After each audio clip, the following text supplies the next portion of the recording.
नमस्कार। Maharashtra flat owners welfare association में आप सबका स्वागत है। महाराष्ट्र ये पहला ऐसा राज्य है पूरे भारतवर्ष में जिसमें वर्टिकल प्रॉपर्टी जो है ये पूरे दुनिया में सबसे ज्यादा तादाद पे है। फ्लैट ओनर्स और वर्टिकल प्रॉपर्टीज इसमें कंपैरेटिवली अगर देखा जाए तो अपनी जो पॉपुलेशन डेंसिटी है वो पूरे वर्ल्ड में नंबर 1 है। अपनी मीन्स द मुंबई रेडियस। इसलिए यहाँ पे शेल्टर, यहाँ पे ज्यादा रहने वाली तादाद ज्यादा है, आबादी ज्यादा है। इसलिए शेल्टर का जो प्रॉब्लम है, जैसे ड्वेलर्स का हो, पक्के घरों का हो या बिल्डिंग में रहने वाले फ्लैट्स का हो, ये इनके कई सारे इश्यूज पिछले कई सालों से चलते आ रहे, 2 शतकों से चलते आ रहे।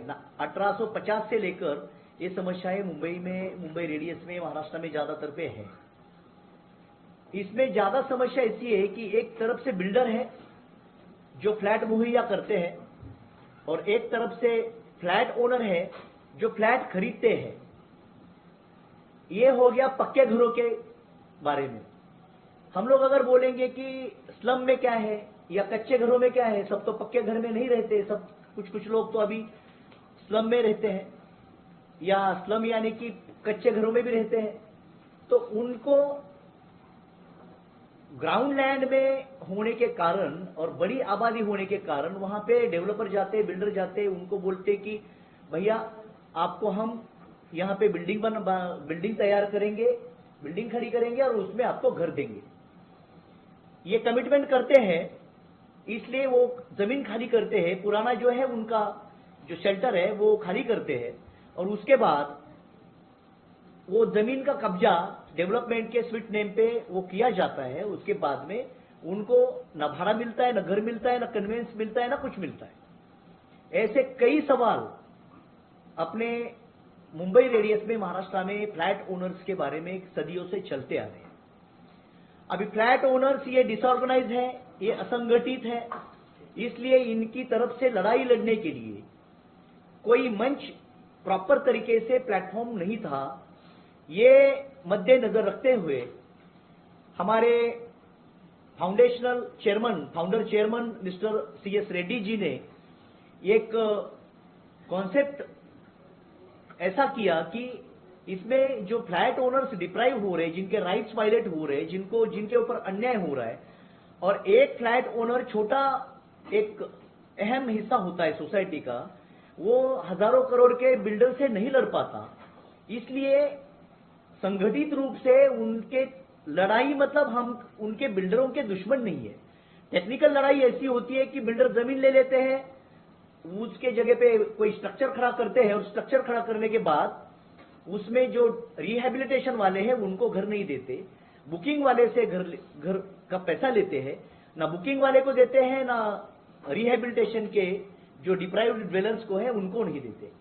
तो ऐसे कई सालों से चलता आ रहा है। इसको एडमिनिस्ट्रेटिव सपोर्ट मिलता है, पुलिस का भी उनको सपोर्ट मिलता है, कलेक्टोरेट का सपोर्ट मिलता है, सब लोगों का सपोर्ट इनको मिलता है क्योंकि उनके पास पैसा होता है। इसलिए हमारे जो डिसऑर्गेनाइज जो फ्लैट ओनर्स है और जो फ्लैट सीकर्स है, जिसके पास फ्लैट है वो फ्लैट ओनर है, लेकिन जिसने बुकिंग किया, जिसने पुराना घर उसका गया, उसके बदले में उसको घर देने का कमिटमेंट किया, he is a flat Sikar. Flat owners और फ्लैट सीकर्स, ऐसे दोनों को उनकी लड़ाई लड़ने के लिए ये Maharashtra flat owners welfare association बहुत ताकत से काम करने जा रहा है। तो इसमें फ्लैट ओनर्स के जितने भी प्रश्न हैं, जितने भी समस्याएं हैं, उसके लिए प्रॉपर तरीके से कानूनी लड़ाई लड़ने के लिए बड़ा मंच तैयार किया गया है और उस मंच में हम आपका सबका स्वागत करते हैं। फ्लैट ओनर्स को हम अपील करते हैं कि ये मंच के साथ आप जुड़ जाइए। और सबसे ज्यादा अहम मुद्दा है कि फ्लैट ओनर जो बिल्डिंग में रहते हैं और मेंटेनेंस पर्पज के लिए जहां पे हाउसिंग सोसाइटी बनाई जाती है, अपार्टमेंट बनाए जाते हैं, उनके जो अपार्टमेंट के इश्यूज है, सोसाइटी के इश्यूज है, वो अलग है। क्योंकि फ्लैट में ले लेता हूं, 50 साल के पहले हमारे पुरखों ने फ्लैट ले लिया, मेरे ग्रैंडफादर ने फ्लैट ले लिया, अभी बिल्डिंग डिलैपिलेटेड पोजीशन में आया तो बिल्डिंग बीएमसी वाले ने नोटिस दे दिया कि आप इस बिल्डिंग में नहीं रह पाते हो क्योंकि बिल्डिंग डेंजरस हो गई है, बिल्डिंग गिर जाएगी। इसको ऐसा नोटिस देख के हमें वो फ्लैट ओनर्स को पूरा निकालते हैं, घसीट के निकालते, पुलिस के बंदोबस्त में उनको निकाला जाता है और वो बिल्डिंग तोड़ी जाती है। तब सवाल आता है कि फ्लैट तो हमने लिया था, लेकिन अभी फ्लैट का स्ट्रक्चर खराब हो गया, फ्लैट तो स्ट्रक्चर में चला गया, अभी जो हम लोग जाए कहां? इसलिए फ्लैट के साथ फ्लैट की जो बिल्डिंग जहां पे खड़ी है उसकी जमीन भी फ्लैट ओनर ने अपने नाम पे लेना ये कानूनन प्रायोरिटी है और उसके लिए महाराष्ट्र सरकार ने एक कानूनी प्रावधान बनाया है। ये प्रावधान का अवेयरनेस करने के लिए और उसमें जो क्रिटिकल और उसमें जो लीगल कॉम्प्लेक्स बना है, 4 डिपार्टमेंट से वो फाइल जाती है, 4 एक्ट के तहत वो फाइल काम करती है और उसमें ज्यादा तादाद पे स्किलफुल कंसल्टेंट, स्किलफुल एक्सपर्ट्स की ज्यादा मात्रा नहीं है और इसके लिए वो फाइलें अटक जाती है या बहुत सारी फीस उनको दी जाती है, मतलब मांगी जाती है। इसके लिए और ये इसके साथ फ्लैट ओनर्स के, हाउसिंग सोसाइटी के जितने भी इश्यूज है, ये सब इश्यूज को एक करके इसके सबके ऊपर जो सोल्यूशन बनाया है और इसके लिए मैं फ्लैट ओनर्स को अपील करता हूं कि सब फ्लैट ओनर्स ये अपना जो सोशल मूवमेंट है, ये लीगल राइट्स का मूवमेंट है, इसमें आप जुड़िए। धन्यवाद। जैसे कि लगे सारे पॉलिसीज को एक पेपर पे लाना, एक मंच पे लाना और एक चीज का रेगुलेटरी जो बॉडी है उस सिस्टम के हिसाब से उसको प्रॉपर्ली डिजाइन करके आज इसको लॉन्च किया जा रहा है और इसमें बहुत सारे फ्लैट ओनर्स के जो भी प्रॉब्लम्स हैं उस सारे प्रॉब्लम्स को हम फेस करके हम इसको प्रॉपर्ली गाइड करेंगे और उसका सॉल्व करेंगे। नो नीड टू वरी, क्योंकि बहुत सारे टाइम पर ऐसा होता है कि हम एडवोकेट करेंगे तो इतना कॉस्ट आएगा, हम लीगल में जाएंगे तो इतना कॉस्ट होगा, बट एसोसिएशन में जब आते हैं तो ये लीगल हैसल्स आपके इतने सॉल्व हो जाते हैं कि आपको ज़्यादा जो अमाउंट का फेयर रहता है और कितना समय लगेगा उस समय को देखते हुए एक बॉडी है जो हमने Maharashtra flat owner welfare association जो बनाया है उसके थ्रू क्या होता है इजी और फास्ट ट्रैक हो जाता है, तो समय ज़्यादा जाता नहीं है। तो हम सबको ये गुजारिश करेंगे कि आप ज्वाइन करिए और आइए हमारे साथ ये सपोर्ट करिए, हम आपके साथ हैं। जुड़ना होगा, कैसे क्या होगा? सवाल बाद में, अभी कुछ बातें कर लो। सर, आज जितने भी फ्लैट्स वाले, ये जो आज महाराष्ट्र फ्लैट, आज आप जो सामने खड़े हो, सिविल, ये सिविल जो इशू चल रहा है, बैंकिंग में बहुत से लोगों को कम मालूम है क्या होता है, सिविल क्या होता है। मुझे एक चीज बताओ, मैं सबको एक सवाल करता हूं कि सिविल आरबीआई की ऑथराइज बॉडी है? किसने पूछा आज तक? मेरा डेटा सिविल में, मेरा डेटा अगर किसी को दिया जाता है तो लीगल है वो? कोई भी चीज का डेटा ये हो सकते गवर्नमेंट डिपार्टमेंट को दिया जाता है, सिविल कोई गवर्नमेंट बॉडी है नहीं। आज हमें सिविल के नाम से इतना डराया जाता है कि आपका सिविल खराब हो जाएगा, आप इंस्टॉलमेंट भरो, आप इंस्टॉलमेंट नहीं भरोगे तो आपका सिविल खराब होने के बाद आपके बच्चों को लोन नहीं मिलेगा, आपके वाइफ को लोन नहीं मिलेगा। इसमें बहुत से इश्यूज है, यानी इसमें हम 4 घंटा बात कर सकते हैं, लेकिन आज एक पॉइंट उसमें यह है कि सिविल ये लीगल है नहीं। तो हम फ्लैट ओनर एसोसिएशन और आपके माध्यम से हम पीआई दाखिल कर रहे हैं हाईकोर्ट में सिविल के खिलाफ। ये सिविल आरबीआई खुद बोल रही है, मेरे पास आरबीआई के जितने भी पेपर्स है उसमें आरबीआई ने कभी ऐसा बोला नहीं है कि सिविल या हमारी एजेंसी कोई है या सिविल। आप कोई भी बैंकर्स मेरा लोन का डिटेल्स किसी को भी नहीं दे सकती। आपने देखा है कि सिविल रिपोर्ट आप निकालते हो, आपके 10 साल के पीछे के लोन्स की डिटेल मिल जाते हैं, आपके गारंटर्स की डिटेल्स मिल जाते हैं, आपके जितने डिटेल्स है वो मिल जाते हैं। किसी को पूछ के दिया क्या? कभी किसी ने पूछा? आपने पूछा? आपके खुद के भी इसमें कितने इश्यू है? एक सिविल खराब हो गया। आज लॉकडाउन में कितने लोगों का इश्यू हुआ और लॉकडाउन में आपको वेकेशन दिया गया ईएमआईस का। वो ईएमआईस का वेकेशन आपने लिया, आपको अच्छा लगा तब, लेकिन उसके बाद आपसे कितना इंटरेस्ट लिया आपने कभी देखा? रिड्यूसिंग ये कभी आपने सुना? इसमें बहुत से इशू है। मैंने आपको अभी थोड़े टाइम पहले बोला कि मैं इस पे बहुत कुछ बात कर सकता हूं, लेकिन मैं आपसे गुजारिश करता हूं कि आपने आपके चैनल से सिविल पे फ्लैट ओनर्स में फ्लैट्स ओनर जो है उनके हाउसिंग लोन से, इसमें जैसे सिविल आता है वैसे पूरा बैंकिंग आता है। बैंकिंग में आप फ्लैट्स सीज किए जाते हैं, क्यों सीज किए जाते हैं देखिए कभी? सीजिंग की प्रोसेस किसी ने देखी है? आपको नोटिस आने के बाद आप क्या करते हो? नोटिस आ गया, आप डरते हो, भागते हो, कुछ करते हो। 13(2) आया, 13(2) के बाद आपने कभी जवाब दिया है? क्या है 13(2), क्या है 13(4)? ये महाराष्ट्र फ्लैट ओनर एसोसिएशन आपको ये हर चीज से सपोर्ट करेगी। हम बैंकों को बैंकिंग के साथ गलत नहीं करेंगे, लेकिन हम हमारे एसोसिएशन में आने वाले ओनर्स को इससे कैसे बाहर निकलना है। एनपीए, अरे हर जगह पे मैं सुनता हूं एनपीए, मैं एनपीए हुआ। एनपीए होने के बाद क्या मर गया क्या आदमी? अपने इंडिया में एनपीए के बाद आदमी मर गया ऐसे लोग सोचते हैं। हमारा समाज भी उसको इतना गलत तरीके से देखता है कि एनपीए होने के बाद आपके बाजू के घर में, आपको सबको एक सवाल है, आपके बाजू के घर में अगर कोई इंस्टॉलमेंट लेने आता है तो आप उसको इतना गलत तरीके से देखते हो कि उसने कोई बड़ा खून किया है। अरे यार, बिजनेस करते तो बिजनेस में सबसे तकलीफ होती है, किससे नहीं तकलीफ होता है? किसका ईएमआई का इश्यू नहीं होता है? तो आज से हम समाज में महाराष्ट्र फ्लैट ओनर्स एसोसिएशन ये चेंज करेंगे कि जो लोन में अटका है उनको हम सपोर्ट करेंगे।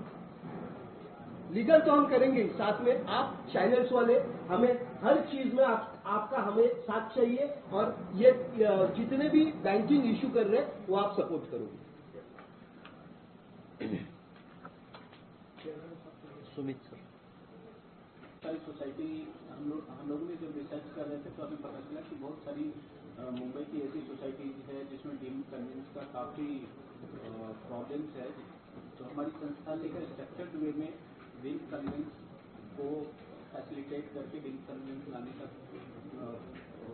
प्रोजेक्ट बनाया है, जिसमें कि फ्लैट ओनर्स को फ्री में हम कंसल्टेशन और सर्विस प्रोवाइड कर पाएंगे डीम कन्वेंस के लिए। और जितने भी सोसाइटीज इसमें आवेदन करेंगे हमारे थ्रू, उनको हम फैसिलिटेट करके डीम कन्वेंस की सर्विसेज देंगे। जैसे कि हम सब ने देखा और सब ने डिस्कस किया ये पैनल पे, डायस पे जितने भी जन हैं, एक ही एजेंडा है हमारा कि हम जो फ्लैट बायर्स हैं, या तो वो रीडेवलपमेंट में गए हैं या वो खुद अपना पैसा लगा के सपनों का घर खरीद रहे हैं, उसकी पोजेशन की डिले हो जाती है। कई बार ऐसा होता है कि डेवलपर्स एफएसआई चोरी कर लेते हैं। एफएसआई चोरी क्या है ये किसी को नहीं पता। एफएसआई है क्या? बिल्डर क्या हमें अपनी जेब से रीडेवलपमेंट करके दे रहे हैं? नहीं, उसके लिए गवर्नमेंट एंटिटी है, अथॉरिटी है जो उनको एफएसआई देती है। जैसे कि एग्जाम्पल, अगर हमारे पास 1000 स्क्वायर मीटर जगह है जो रीडेवलपमेंट में जा रही है, उनको एफएसआई मिला है 2 का, एफएसआई 2 मिला है, तो यानी कि उसको वो 2 से मल्टीप्लाई करेंगे, 1000 उनको एडिशनल मिला है। वो सेलेबल कंपोनेंट है जिसपे वो फायदा उठाएंगे। अगर एक सेलेबल कंपोनेंट पे उनको 25 लाख रुपीज का फायदा होता है डेवलपर को, तो आप इमेजिन कीजिए उनको कितना बेनिफिट होता है। लेकिन जो रीडेवलपमेंट की बिल्डिंग होती है उसमें जो कॉर्पस फंड भी वो उनको देते नहीं है, उसमें वो प्लानिंग चेंज कर देते हैं, जिसको कॉमन मैन को उसके बारे में कुछ जानकारी नहीं है, कुछ मालूमात नहीं है। अगर एक एसआरए बिल्डिंग बनती है तो उधर पार्किंग होना जरूरी है, ड्रेनेज लाइन का प्रॉपर होना जरूरी है, उधर आंगनवाड़ी का होना जरूरी है, वेलफेयर सेंटर का होना जरूरी है। बट अगर हम देखें अपने आसपास, ऐसी कोई भी प्रॉपर रीडेवलपमेंट बिल्डिंग हमें नहीं दिखती है और कॉमन मैन भी सफर करता है। इन सब चीजों को मद्देनजर रखते हुए हमारी ऑर्गेनाइजेशन इन इश्यूज को, कॉमन मैन के इश्यूज को एकदम इजीली उनके लिए इजी करके उनको सपोर्ट करेगी, उनको लीगल कंसल्टेंट प्रो बोनो पे देने की कोशिश करेगी।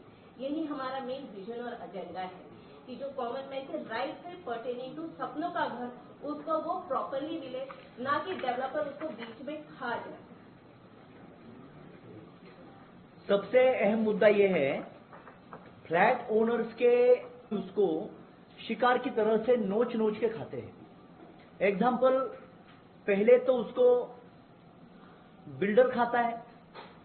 बिल्डर पहले उनको सपना दिखाता है, उनका घर लूट लेता है, पहला पुराना वाला, नया घर देता ही नहीं। 8 माले की बिल्डिंग है और 10वें माले पे फ्लैट देता है, मतलब 8 माले का परमिशन है, 10वें माले पे फ्लैट दिया जाता है। जहां की फ्लैट कभी उसको वर्चुअली मिलेगा, कभी मिलेगा ही नहीं। अगर देता है तो एक ही फ्लैट 10 लोगों को बेचा, फिर पुलिस स्टेशन में जाता है या पुराने स्ट्रक्चर के पास जाता है तो उसको उसी के ही बाउंसर धक्के मार के निकालते हैं।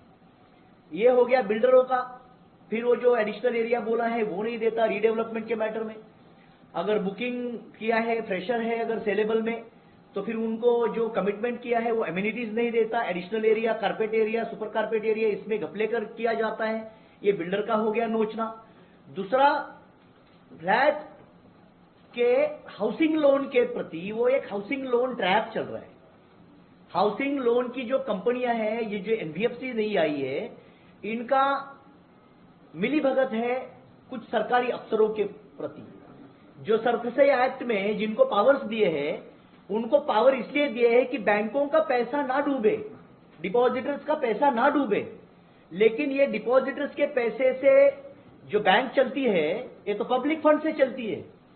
लेकिन लोन का झांसा देके, लोन का स्वीट नेम दिखा के उनको ट्रैप किया जाता है। 5-10 लाख रुपए डाउन पेमेंट भरा, 20-25 ईएमआई भरे, 4 ईएमआई क्या चुकते नहीं किए, तुरंत आ जाते हैं सब, नोटिस आ जाता है कलकत्ता से। अरे भाई मैंने फ्लैट का लोन इधर लिया मुंबई में, नोटिस आ रहा है कलकत्ता से। नोटिस होता है आर्बिट्रेशन का, आर्बिट्रेटर वहां पे बैठता है, अवार्ड पास करता है एक्सपर्टी, और वो गलत एड्रेस पे भेजता है या तो मेल पे भेजता है। नोटिस प्रॉपर सर्व नहीं होती, आर्बिट्रेशन का अवार्ड पास हो जाता है, और आर्बिट्रेशन के अवार्ड के बाद उसका एग्जीक्यूशन लोकल कोर्ट में या लोकल अथॉरिटी के सामने, जब भी कलेक्टर हो या फिर कोई मैजिस्ट्रेट हो, इनके सामने होता है। और एग्जीक्यूशन में भी उनको नोटिस मुहैया किया नहीं जाता, तो जो फ्लैट ओनर या जो लोन लिया है उसको मालूम ही नहीं होता इसके बारे में हुआ क्या है। फिर उसका ऑर्डर पास होता है, ऑर्डर पास होने के बाद तहसीलदार के पास एग्जीक्यूशन के लिए जाता है या तो कोर्ट कमिश्नर के पास जाता है, और बड़े साजा धाजा से, बड़े साजा मोजा करके एकदम पुलिस बंदोबस्त लेके आते हैं चाबी लेने, फ्लैट का पोजीशन लेने, बोलते कोऑपरेट करो। अरे this is the one type of trap. आपने हमें नोटिस नहीं भेजा, इसमें सरकारी अफसर शामिल है। सरकारी अफसर के 10-10, 5-5 करोड़ रुपए उनको हर हफ्ते, हर महीने के जाते हैं, और ये सब स्कैम चल रहा है। इसमें 10 लाख रुपए उसने जो पुराना डाउन पेमेंट दिया वो डूब गया, जिसका लीगल खर्चा है वो डूब गया, जितने ईएमआई भरे वो डूब गए, और उसको शिफ्टिंग करके घर एज इट इज घर का सामान के साथ सील किया जाता है। और ये लीगल अवेयरनेस ना होने के कारण और कानूनन टेक्निकलिटी के माइक्रो मिसयूज से ये सब किया जा रहा है। इसके बारे में हम कानूनी कड़क, एकदम कानूनी सख्त लड़ाई लड़ने जा रहे हैं। इसमें ये सब जो एनबीएफसी है, सब जो लोन ट्रैपर्स है, होम लोन ट्रैपर्स है, इनको सबको पूरा के पूरा सामने लाएंगे। और हर एक की लड़ाई, किसी को दुश्मनी किसी से लेने की जरूरत नहीं है। अगर कोई बिल्डर तकलीफ देता है या कोई लोन एनबीएफसी तकलीफ देता है, कोई बैंकिंग इंस्टीट्यूट, फाइनेंशियल इंस्टीट्यूट तकलीफ देता है, तो Maharashtra flat owner association flat owners के हित के लिए, उनके रक्षा के लिए, उनके कानूनन अधिकारों के लिए कड़ी और सख्त लड़ाई लड़ने जा रही है। दूसरा, रीडेवलपमेंट के नाम पे जो स्कैम हो रहे हैं, रीडेवलपमेंट पे होता क्या है कि बिल्डर फ्रेंडली कमिटी मेंबर्स होते हैं। कमिटी मेंबर्स क्या होता है कि एक पुरानी बिल्डिंग है 1980 में बनी, और वो 1980 से अभी वो बिल्डिंग 45 साल की हुई, तो 45 साल के बाद बिल्डिंग रीडेवलपमेंट में जाती है, क्योंकि 4-5 माले की बिल्डिंग है, अभी पैसा बढ़ गया, तो वहां